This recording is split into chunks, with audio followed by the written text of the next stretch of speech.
Everyone has their own way of learning. There's a basic thing, which is like primarily beatboxing is drums, like drum kit. That's what you normally want to learn with. You don't have to, like I say, it's such a blank canvas that you can do anything. You can begin anywhere.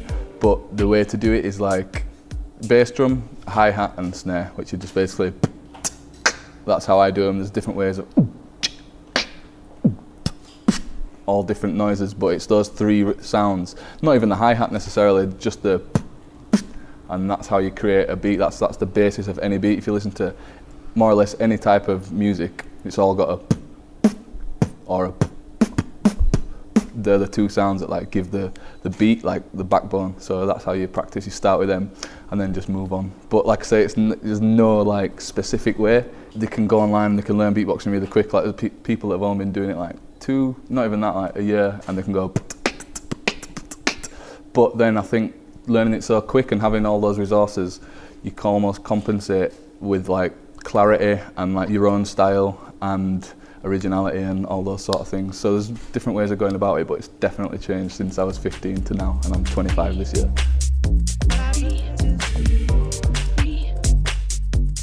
Well, the way I teach my workshops is if no one's ever, if it's people who've never beatboxed at all before, I'll go in and before I even teaching them any sounds, especially the younger kids they like it, but people in general, like get a big circle and just get everyone to literally go around just because it's such you see it all the time. I'll beatbox and then someone will try and do it and they get all shy, and you need to like, just if you're going to do it and learn it, you need to be like, right, I'm not embarrassed, I'm not ashamed to sound silly, because you're going to sound silly trying to learn beatboxing to begin with. So yeah, just get them to do that, and then like I said earlier, I just start with the basics. Some people, that's where the boots and cats comes from, if you've heard that. Like people say to learn beatboxing, it's boots and cats, because boots, cats. That's just like a silly version of bass, hi-hat, snare. And that, like, just start with that basically. And like I said, don't go too quick.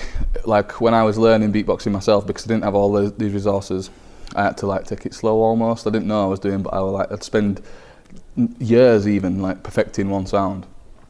And it's like that. But then it's cool when they get to an advanced level.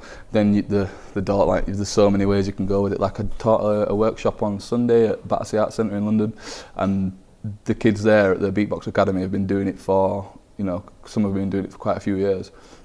So you don't have to go in and go, right, and then, because they're already going, you know what I mean? Yeah. So you can then really like go down so many different avenues of getting them like vocally harmonising, or like all doing individual sounds. It's almost like getting them to work together as well as like doing their own stuff, because what beatboxing is, at the end of the day, it's music, so you have to be a musician, you have to like have music mind, you have to like be music minded when doing it. So I teach them the basics, but also not to just get too caught up in trying to go, just learn everything and put like your soul into it when you do it. That's how I teach a lesson. When I judge, I definitely look out for like originality is one of the main things, because like I say, you can do, like, I don't know, it's almost like if you're judging someone can do a crazy beat, but if it's done before, or if it's like someone else's, it's like going to a rap battle and hearing someone spit a Tupac verse, it's just not, you know what I mean? So originality definitely is like one of the main ones. Clarity and like sharpness and cleanness of sounds and volume, stage presence and like the showcase factor, like how well they can't just go and beat, but you can do the best thing in the world, but if you've got your head down and you're not really interacting with the crowd, it's not going to come across as well. Just all sorts of things in general performance. If you're going to make beatboxing your profession, like there's lots of different ways to do it. Like I say, you can gig, workshops and like teach, do adverts and all that. It just comes from all sorts of different places.